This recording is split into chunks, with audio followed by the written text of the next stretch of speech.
Welcome back to a podcast that we do every week. He's Jesse, I'm Josh, and your mother ate my dog, the podcast. Let's just attach our wires, find an old box to jump off, and karate kick in the air for 30 seconds until we find the movie that we watched this week. The tagline: Three women, detectives with a mysterious boss, retrieve stolen voice ID software using martial arts, tech skills, and sex appeal. The movie? The 2000 blockbuster Charlie's Angels, starring Cameron Diaz, Lucy Liu, Drew Barrymore. This was your movie choice and something that you've never seen before, so what are your initial thoughts? Well, I gotta say, I had a blast watching this movie. It was fun and weird. It felt like deliberately weird and over the top and outlandish. I thought it was pretty great, to be honest. What about you? What did you think? Well, this was a movie that I have seen before, but not for a long time, so there were a lot of new moments for me. I saw it for what it was, just a fun action movie that nobody should be taking seriously. And that was kind of reflected in how I broke down the score. But it was good entertainment. Totally. And I don't even, it didn't even take itself seriously. I don't think. It was just kind of being silly and over the top just for the sake of it. And I think it actually did that quite well. Yeah, no, it definitely gave me the vibes of like a spoof. Like they're spoofing Mission Impossible, or they're spoofing other action movies. I never did watch the TV series that it was based off of, but maybe that was more serious. I don't know. Um, I didn't watch that either, so. the 70s, it came out in the 70s, but Hmm. no, I don't think. I think it actually was like a more of a serious take, Right. the TV series, but the movie definitely went against that. Hmm. And then I think the new movie that came out just a few years ago kind of reverted back. Yeah, it was. I did see the most recent one that came out a few years ago. It definitely. Well, it was a little over the top as well, but I guess maybe compared to this, it was very tame and took itself a bit more serious. That's for sure. There were so many explosions. Like they spent a ridiculous amount of money on this movie, Oh yeah. $93 million, but it paid off Oh because it made totally. over 200 million, I think, Hmm. world box office. Just a success all around. Yeah. The pros for me, starting off on a positive, great soundtrack. Hmm. Loved the music. They paid, I would assume, quite a bit of money for the music. They Oh yeah. had Wham, Michael Jackson, Huey Lewis and the News, among others. Hmm. It was like every 3 minutes there was a new song for no reason. I think part of that I feel like is I guess the director Mick G. He was I guess mostly known for directing music videos up until this point, which I thought really showed. There was just like a lot of action and there was a lot of music and a lot of like choreographed either dancing or choreographed martial arts. And I thought that was all very telling as to what type of director he was. Before we go any further, I just want to talk about the cat in your background. Tell us a little bit about which cat's making that noise. Is there a cat in the background? Oh, I definitely was hearing some meows. Oh, well, that would probably be Moose. He doesn't like it when somebody is in a room that isn't the one he is in. And he likes to make that very clear. You're in a room with the door closed? I am. Smart. I don't have any doors in my house. Back to the movie. I wonder what made Mick G qualified to, this is his first feature film. And I wonder why they're like, oh, let's give him 93 million to work with. Yeah, I don't know. I know that Drew Barrymore was like one of the producers of the film, and I don't I did a little bit of research. I wasn't sure if maybe she was partly responsible for him as the director. Like I think maybe she vouched for him or something like that. But I'm not sure. Yeah, it was sort of an interesting decision to allow him such a huge budget. An interesting tidbit I found while researching the film is Drew Barrymore actually herself bought the rights to the Charlie's Angels film, well, like the film rights to the Charlie's Angels Oh, franchise, mm-hmm. which ended up making her quite a bit of money. Oh, I bet it did. Yeah. 40 million just for this one, and then there was a sequel as well. A lot of different costume changes. Mm-hmm. Um, A big part of it was women being able to use their sexuality, like I guess in positive ways, like embrace their sexuality. Like, because when I was watching it, I was wondering how much of them wearing these very revealing costumes and like being like hyper sexualized, how much of that was attributed to like the men that had to do with making this film, like, you know, McGee and the other producers. And so I was pretty worried, but I also did some research and read like two or three articles about this film and where it plays into feminism. And I guess that it was a big part of the feminist movement at this time was just women embracing their sexuality and using it to their advantage. you went on a pretty deep dive for this movie. Yeah, this is definitely the most I've sort of post viewing. I went in and I wanted to learn more about it and who was responsible for making it and who had the say and what was going on and all that sort of stuff. Certainly. I would say though that I look at movies more like on the screen. Like, does it work? Is it entertaining? Does the story make sense? So my biggest con was actually the way that the sexuality was used in Mhm. the movie. Like, it was used quite a bit to Oh yeah. trick and to defeat men. So I thought that was kind of like an old trope. I would have been fine if it was used once or twice, but it seemed like it was used to solve almost every problem that the angels found themselves in. That is Go Is ahead. that because it was the year 2000 and like that's just kind of how movies were? And then I thought, would that work in the year 2022? And I don't think it would. No, it wouldn't. It was definitely a different time. But the whole time I was watching, I was like on two sides of the fence. I was on both sides of the fence. I was like, yeah, there's so much sexuality, and it is getting them what they want in a ton of different situations.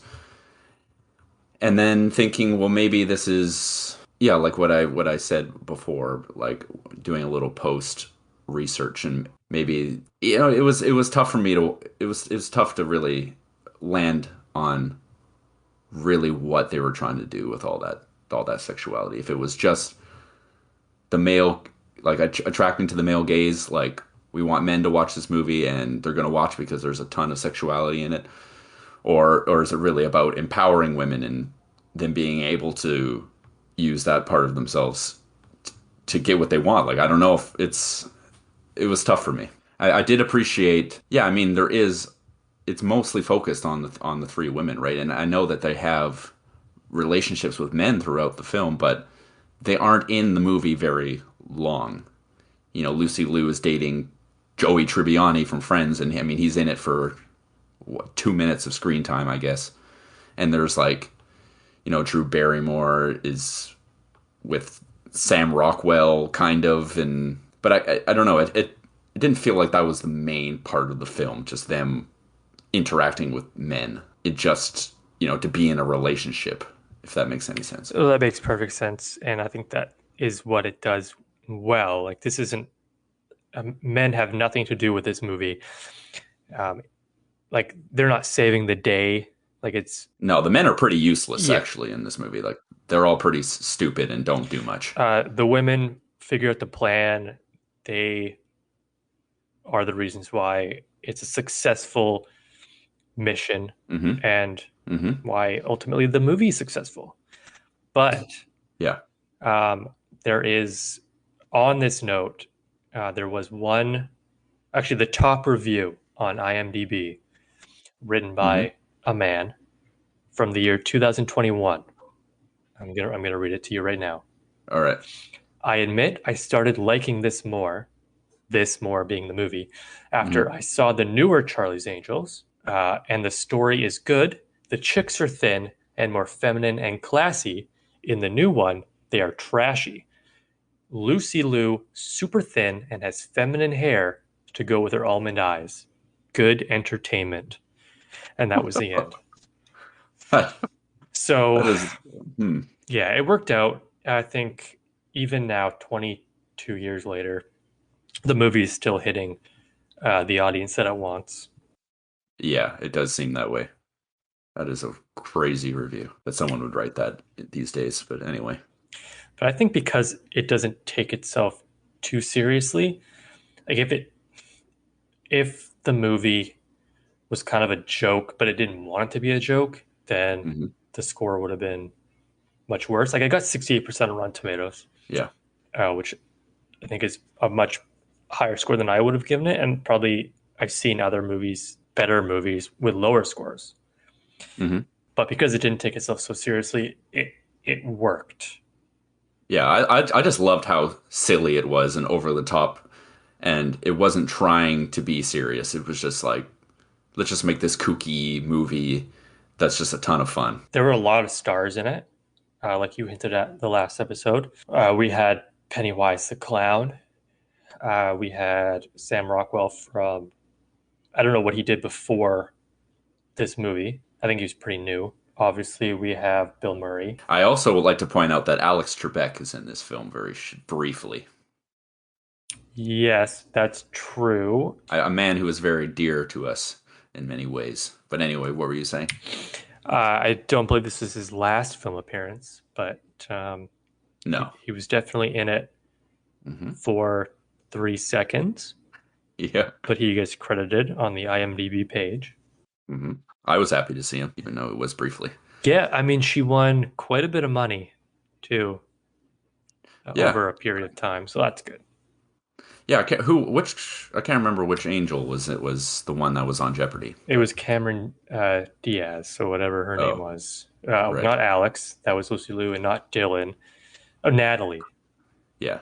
Do you have anything else you want to talk about through your vast research? I would say there also is beyond at times over sexualization. I would say there are a couple issues with like cultural appropriation at moments. Like trying to think of a specific one. I guess like Drew Barrymore does brown face at one point, where they're in like that belly dancing bar. I guess it was. And but they appropriate like Japanese culture, and I don't know, it happens more than once, and it seems to be happen quite a bit. I don't know if you noticed that as well. For sure, yeah. There was an actress. Do you ever watch Westworld? No. Thandie Newton. She is African American actress. She Hmm. turned down the role of Alex, Lucy Liu's character, um, because she didn't want to be culturally appropriated or Oh, stereotyped, because that's kind of where gotcha. the script went. So she turned it down. Oh, They gave it to Lucy, but they kind of kept that in there. I mean, right, yes, different time. I mean, it doesn't make it better, right. It is. but that's like this wasn't the only film in the Uh, year 2000, no, I'm sure, to do certainly that. not. No, it was happening a lot back then. Still might happen now. Oh, totally. Yeah, I would say that despite it being over the top and weird and all that, I did like the acting performances for the most part. There wasn't a whole lot of moments that took me out of the film because the acting was so bad. Yeah, any cheesiness I think was supposed to be there. They did that on purpose. Yeah, totally. And there were some people in there I liked seeing, like Luke Wilson was in there briefly. I happen to like Luke Wilson quite a bit. I thought it was interesting seeing Crispin Glover. He plays a really creepy guy in this movie, which he did very well. But I had only ever seen him in Back to the Future, and I knew after Back to the Future he had sort of a weird relationship with acting, like so I hadn't seen him in much. I don't know sure if he even did very much, but it was interesting seeing him in this. Yeah, I don't think he did or does very much. Yeah, I believe he played creepy skinny guy. yeah, I think that's what he was called or something like that. Yeah, yeah, he was creepy, that's for sure. Joey from Friends, Matt LeBlanc Hmm. played he played Joey pretty much in this movie. Yeah, that's basically, yeah. Yeah, I would say just overall it was a fun movie, and I mean it had its problems, but it was enjoyable despite those things for me anyway. We might as well get to the scoring then. Let's do it. Now, I've been known to kind of be more of a stickler when it comes to scoring, and that doesn't Hmm. change for this film. Originality, I gave it a 2 because it was Hmm. born from a TV franchise, and it was pretty much just a spoof on kung fu and action movies, like a Mission Impossible Right. or even like a James Bond kind of. And it's a format Hmm. we've seen before, even in the year 2002 for originality. I'd give it a little more than that, but yeah, not a ton more. The having the strong female characters was maybe not as common back then, and yeah, but it does follow like a pretty formulaic action kung fu sort of plot line, I guess. So I'd be more hovering around a 4, but still not all that original. Was this a Michael Bay movie? All those explosions? Yes. Ending. What did you have for ending? Not a great ending. But I don't know what I really would be expecting from a movie like this to have a great ending. It was just kind of like it was there, and I guess it sort of made sense. It maybe felt like a little bit of a rushed ending, like after the final climax of beating, the bad guy, and then there's maybe about 2 more minutes of movie, and then it's over. So I would say ending, I'd give it kind of what you gave for originality, maybe a 2. Yeah, I mean, it was a 98-minute movie. I mean, they could have stretched it out a little bit more. I was a little nicer. I gave it a 5. Uh, it was Okay. predictable. That's kind of how you'd expect that movie to end. But I mean, there's lots of fun, a lot of action, explosions. Hmm. Sets up a sequel when they're at the beach. Like, oh, is that Yeah. Charlie?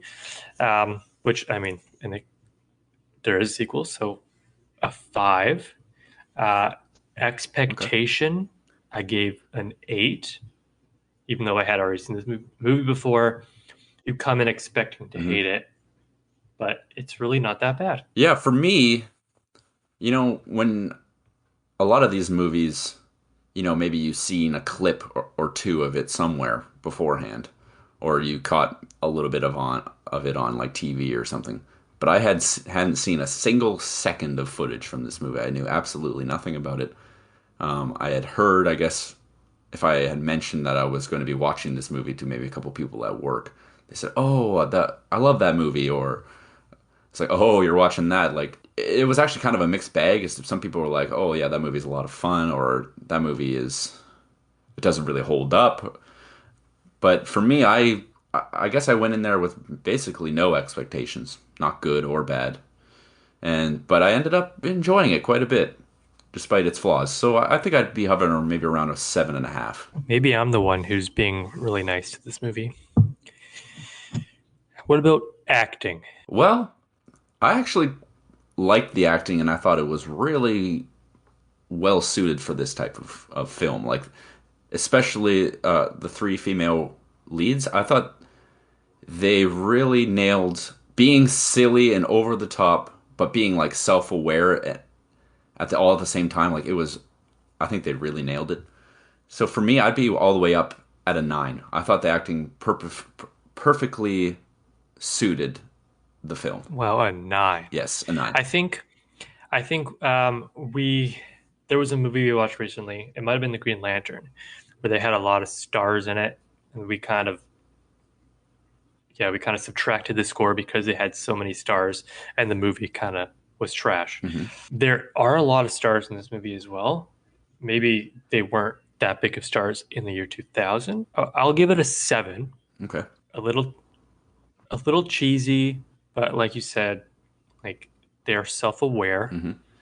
I think they did well. The action stuff, it wasn't technically all that great. Like I made a joke at the beginning of the podcast about the wire. Like it's obvious that there were many wires used Hmm. when they would jump up and take forever to Right. kick somebody in the face. But I think they did great, better than you would maybe expect. And the secondary characters, the Sam Rockwells, then all the like Luke Hmm. Wilsons, they, there were some laughs. Oh yeah, for There were sure. some good moments. So yeah, 7. I will point out that Drew Barrymore, Lucy Liu, and Cameron Diaz, they actually trained for a decent amount of time in martial arts before this film, and I thought I could see that in their performances. I didn't know that, but definitely looking back, Hmm. I could see Like I that know for there sure. was wires used, but you can't just use wires and have no really any martial arts experience and make it look believable. But those two things combined, I think, made those action sequences more. I mean, I know it wasn't obviously very realistic, but it felt more genuine because they actually were showing off some real ability. It wasn't bad. Hmm. Much like this movie, it wasn't bad. I will give the score overall 5 out of 10. It was okay, cool explosions. I'm gonna be a little bit higher than that, but not a whole lot more. Uh, I also would like to emphasize about this movie that I thought it was quite funny in a lot of moments. I don't think I really had stated that yet. It's funny. The acting really works well for the type of film that it is. It didn't take itself too seriously, which I enjoyed. There was some issues, but I was able to overlook those for the most part. So I'd be more at about a 6.5, close to a 7. That's fair. I think my score, 5 out of 10, has to do a lot with the overt sexuality, just how they use that to solve problems. Hmm. Um, I gave probably have given the newer Charlie's Angels a better score because it just seemed like a more serious movie. But if you're looking for just an hour and a half movie, fun explosions, funny movie, good movie, fine movie, this is not bad. Yeah, no, it's definitely a very entertaining. Very entertaining. I don't know about that. It was entertaining. It was, I thought it was very entertaining decent. and super weird. There was a lot of moments where my girlfriend and I turned to each other and just like, what? There's a lot of like, what just happened? But it worked. It was funny. And that was the Charlie's Angels. There is one question I have for you though, Okay, which you might have already answered. But are you more of an Owen Wilson person or a Luke Wilson person? that is actually a great question. Especially, I really like Wes Anderson, and both of those guys are in a lot of his films, and they are actually quite different.